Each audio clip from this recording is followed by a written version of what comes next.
Oh, internet. Ugh. Feels like it's been a while. Even though it doesn't. You may not think so, but... yeah. I haven't done like a real video since Monday. Because Tuesdays was... That was pre-taped. Like when I did my... I forgot which game. I think I did it after I did my Gears of War video. I think. I don't know. Who cares? I'm just kind of been I mean, summer is about to wrap up soon, and then I have to do college. Ew. I don't know how that's gonna affect the schedule, videos. They'll likely slow down a bit, but you never know. So before we get to a movie review, I went to McKay's once again and got a whole bunch of films, as I usually do. And what's interesting is 4 of these films are kids' movies, while the other 4 are not. So it's perfectly balanced, just like how our meme lord Thanos would want it. So let's get to it. Now, pretty sure I said a while ago, with Resident Evil movies, my goal is to get all of them away. Start from September, I can review 1 a month right before the Resident Evil 2 remake comes out. Well, my journey to get all of them is nearing its completion. Because we got Resident Evil 4, or Afterlife, and Resident Evil 5, Retribution. Yeah. So we're almost there. You know, these, like, Afterlife will likely be reviewed in... Here's how it's gonna go. What was the second Resident Evil? Let me look at it. Apocalypse. Apocalypse will be reviewed in September. Extinction will be reviewed in October. Afterlife will be reviewed in November. Retribution will be reviewed in December, and then the final chapter will be reviewed in January, just in time for Resident Evil 2. That's how I want it to go. So yeah, just 1 to go, and that's the final chapter. This one is an interesting movie, to say the least. American Psycho, with pre-Batman Christian Bale, where he's literally a psychopath and he does some strange stuff, like he gets in bed with multiple women at the same time, he runs around naked with a chainsaw, he literally hits a dude with an axe with just like this 80s music in the background. It's crazy stuff, and it actually, this might be another interesting experience when it comes to reviews. I mean, there have been times where I've done that before, you know, like Rec Room for a Dream, American History X. This wouldn't be the first time. Final one is a movie by a dude who had so much potential. And then Fantastic happened. Yeah, I'm talking about Josh Trank in his first movie, Chronicle. This is the movie that put him on the map and got him hired for the Fantastic Four reboot, since this is technically a superhero movie. And we all know what happened with Fantastic. It had such really bad production problems. It was just a nightmare.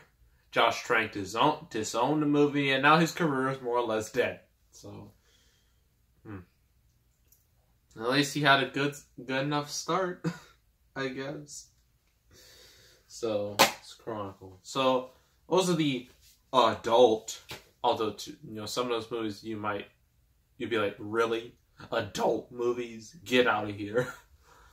But these are primarily kids' movies, and not all of them are well received. But doggone, I like them. First up from Sony, there's actually 2 Sony Pictures movies in here. The first one is Surf's Up. I know some of you remember this movie when you were a kid, and then you saw it, and you were just like, wow, man, there's been too many Penguin movies. I mean, we had this, Madagascar, Happy Feet, heck, even the documentary March of the Penguins. Like, it was a penguin epidemic when it comes to the penguin movies. And this one kind of bombed, sadly. But that's just how it is sometimes, so... It did get nominated for an Oscar, so at least that's something.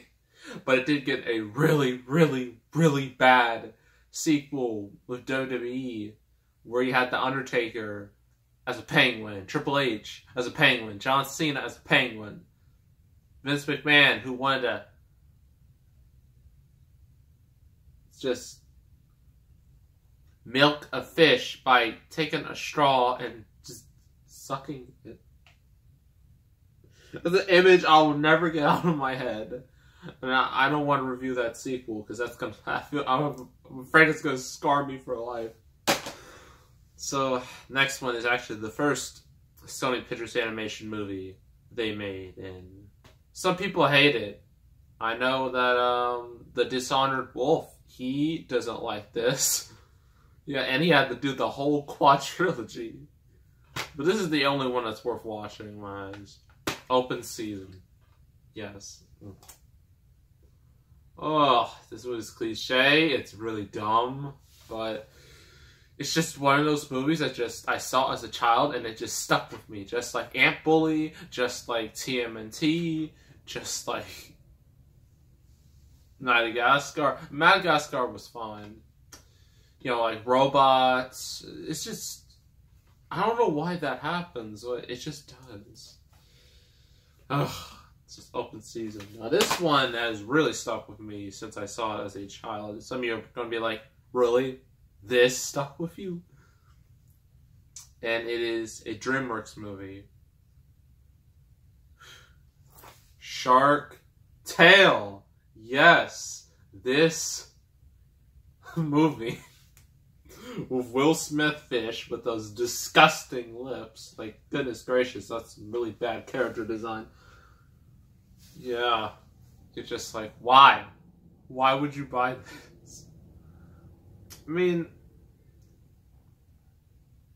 it has like a pretty. This movie has a legit cast. I mean, you got Will Smith, Robert De Niro, Renee Zellweger, and Angelina Jolie, Jack Black, Martin Scorsese. You're like, oh, how can this be so bad? But the plot is so cliche. But every time it's like on. Or when I'm just bored, I just like to pop it in and just watch it. I don't know why. I don't know why I do that with some of these movies. It's a disease. But, yeah. And then this last one is a movie I was actually kind of looking for because I couldn't find it anywhere. And when I saw it, I was just like, yes, I must review this. Madagascar 2. Escape to Africa. I don't like that title. But... yeah, this is the sequel to Madagascar, a movie that I love dearly. I love this one just as much, and the third one. I still haven't seen the spin-off, Penguins Madagascar, and I'm not planning on it. So, we're gonna have to, if anything, we're gonna have to stick with the original, the Madagascar trilogy, and avoid the spin-off. That's just me. That's all movies. Yeah, it's a decent amount, not too many. So yeah. Now our actual review.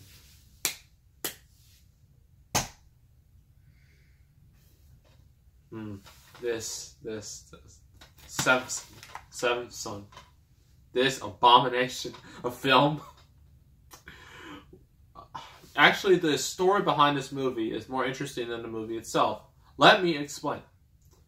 So, when this movie was greenlit, I think it was around the time when Game of Thrones was starting to get some momentum. I mean, it's not as hot as it is right now, but it was starting to get some serious momentum. And like The Hobbit was about to come out. So Universal, actually it wasn't Universal, Warner Brothers, they looked at it and I was like, oh yeah, this is going to be lit. This is going to be the next big movie. And they got like Jeff Bridges and Julianne Moore, and you're like, Alicia Vikander, Kit Harington. Wow, dang, It's a surprisingly decent cast. And you're just like, oh, like, what? Like, oh, like, that sounds cool-ish. But I still remember this. From 5 years ago. I still remember this. It was when I saw Pacific Rim, the first one. Pacific Rim for the first time. One of the trailers was this. With, you know, Warner Brothers and Legendary, their name on it. And the funny thing is, Pacific Rim came out in July 2013. But this movie didn't come out until February 2015. So you're probably wondering, well, what happened? Well, with Legendary, you know, the production company behind this, well, they're one of the main people behind this. Their deal with Warner Brothers ran out, and so they went over to Universal, and so Warner Bros. Was like, you know what, take this crappy movie, we don't want it anymore. So they just dumped it, you know, to Universal, and then Universal, they just, now there's a problem. I mean, granted, Universal had like the biggest year ever in 2015, so it's not that big of a deal. But yeah, it was. But granted, that same weekend this came out, Warner Brothers did Jupiter Ascending, so they're not out of the ballpark either. Where to begin? Also, another story time. When I saw this movie, actually, I didn't even intend to see this movie. I never intended to see this movie. I wanted to see Jupiter Ascending because, like, during this time, like the second SpongeBob movie, Sponge Out of Water, I was just like, no, ew, disgusting, burn it. I was like 1000% against it, just like how everybody was. Similar to how people were against, like, the Emoji Movie and the Teen Titans Go movie. But, surprise, surprise, it got good reviews and made a lot of money. And I'm just like, what? No. That made me mad. Until I saw it, and I was just like, hey, this is actually really good. So I was trying to see Jupiter Ascending, but because, you know, timing problems, that didn't happen. So since we were already at the movies, we were forced to see Seventh Son, and it only gets better. Trust me, it only gets better. We had to see it in 3D. Those $10 glasses that are just the worst. I mean, sometimes 3D movies can be pretty cool. I mean, but for every Avatar and How to Train Your Dragon, you have a Clash of the Titans, you have a Saw 3D, you have a Last Airbender. It's just useless. Like, it no longer has, like, that wow factor that it once did, like, all those years ago. And then I saw it, and it was one of the worst experiences of my entire life. It was so bad. So bad. And I was just like, I just hated it so much. And it was honestly the worst movie I saw in 2015, and that's saying something. I mean, when you had a year with Jupiter Ascending, I never seen 50 Shades of Grey, never will see 50 Shades of Grey. If you want me to, I still might not do it, because, no, I lost my words. Yeah, a year with Fan Four Stick, Hitman Agent 47, The Road Chip, all those really, really, really bad movies. This was the worst, in my opinion. So, yeah, let's just, you can read the back if you want, not like it matters, because I'm going to explain the whole plot. So, yeah. In a town of enchantments, where legends and magic collide, the sole remaining warrior of a mystical order, Oscar winner Jeff Bridges. I'll get to him later. travels to find a prophesized hero born with incredible powers that are never explained, by the way. The Last Seventh Son. They don't really explain what that is either. Ben Barnes, The Chronicles of Narnia. Because, yeah, that franchise was a huge success. I mean, you had like a big first movie, and then it just went downhill after that, and now it's dead. So, yeah. And if you don't know, he was Prince Caspian in that movie, just to let you know. Torn from his quiet life as a farmhand, the unlikely young hero embarks on a daring adventure with his battle-hardened mentor to vanquish the Dark Queen. Oscar winner Julianne Moore and the army of supernatural assassins she has dispatched against their kingdom. Fun fact, when this movie came out, like a couple weeks after it came out, Julianne Moore somehow still won her Oscar for Best Actress. And the same thing happened with Eddie Redmayne. Like, he was in Jupiter Ascending. He gave one of the worst performances I've ever seen. And he still won an Oscar for The Theory of Everything. It's amazing. Truly amazing. Those two were able to recover from those bombs and still win Oscars. It's incredible, actually. And also, Jeff Bridges, man, wow. Jeff, why? You won an Oscar for Crazy Heart, and you were in True Grit, and then you just went downhill. Like, dude, like, I don't understand why he took this role. Probably because he thought he could just have fun for a paycheck. That's what he wanted to do. And yeah, it really shows. And he still has that you know, that the thing he does, but he has a really gruffle, like, mumble voice. Like he's a more mumbled version of Vin Diesel. And you don't understand, like, you barely understand a single word he's saying. And it's just, ugh. Pros and cons. Pros. Cons. Okay, let's get to it. The characters are all terrible. They have no character. You don't care about their journey. There's nothing to root for. They are as wooden as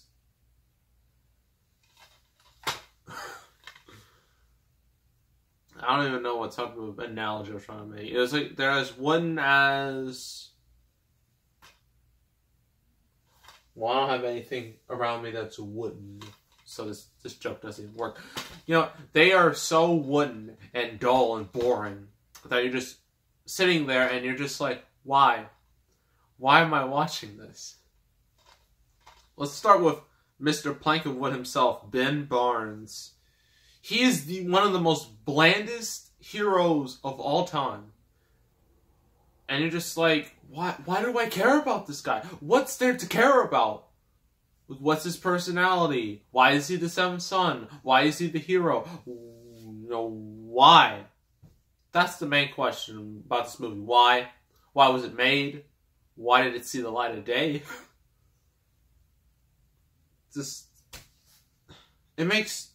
It boggles the mind. It truly boggles the mind. Jeff Bridges, he's just doing basically what he did in R.I.P.D. and we all know that was a huge success. And yeah, it's like he just doesn't even care. And then you got like this girl that our main protagonist likes, and you just do not care about her at all. She is blander than bland. She is just, why? And also, Kit Harington is in this movie. You're probably like, oh, that's a huge plus. He's gonna make the movie so much better. Oh no, he's just in the beginning and that's it. Spoiler alert, he's only in the beginning. He does nothing else in the movie. And I'm just like, wow. Way to piss off all those Game of Thrones fans. Think he's gonna be important, but then he's not. Julianne Moore, she gives probably the best performance, but that's not exactly a ringing endorsement. I mean, she does look pretty cool with her outfit, I'm not gonna lie, but her character has no character either. It's just like, they explain, like, apparently apparently, I forgot, but she was like in a relationship with Jeff Bridges, and then Jeff Bridges, she became evil, and then Jeff Bridges like just put her in a cage on a mountain, and I'm just like, wow, like that's the easiest escape in the world, and you. Why do movies do this? Like, they just put the villain in the easiest place to escape. It's like Tai Lung from Kung Fu Panda. He's just like in this one place. Sure, he had chains, but you're still in one place. Didn't you like lock him up like deep in a dungeon or something?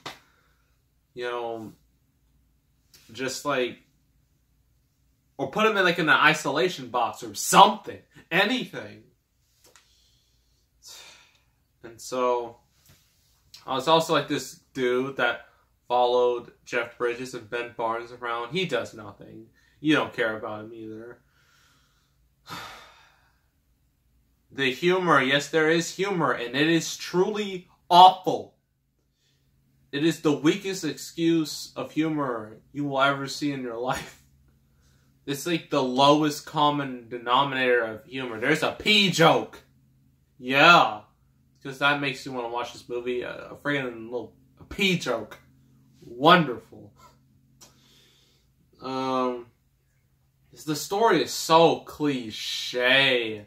It's so cliche. It's every single hero's journey tale. All just in the most unoriginal way possible. You have like this guy is just like, oh, I'm just a farm boy. I can't do anything. I'm not strong enough, and then I don't have this skill, and then he immediately gets this skill, and it's just like, yay, I'm powerful, and wins. And he's just like, just... This movie's so frustrating. Music is forgettable.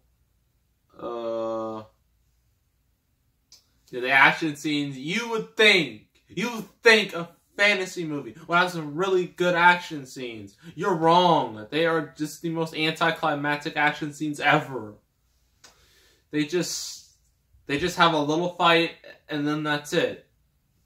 It also doesn't help that you don't care about anything, so you're not invested. You're just basically sitting there with a blank stare, from your eyes. You're just like, oh hey, he did a thing. That's what you're gonna be like watching this movie. What else can I mention? Oh yeah, there's a blood moon, if you didn't know, because blood moons are evil. That's what all fiction likes to tell you. I think that's about it. I know there might be other stuff, but I really don't care. This movie is horrible. 1 out of 10. Garbage. Trash. Abomination. Burn it. Don't ever watch it. It is honestly one of the worst movies I've ever seen in my life. And I never want to see it again. 1 out of 10. Next review, on a more positive note. We're doing a Mission Impossible movie. Since Mission Impossible Fallout is going to be coming out this weekend, and I will watch it and review it, we might as well do the Mission Impossible movie that, reinvigorated the franchise. Gave it a nice little boost. And that one is obviously Mission Impossible Ghost Protocol. That'll be the next review, so make sure to subscribe, like this video, leave a comment, and I will see you all next time, and I am out. It's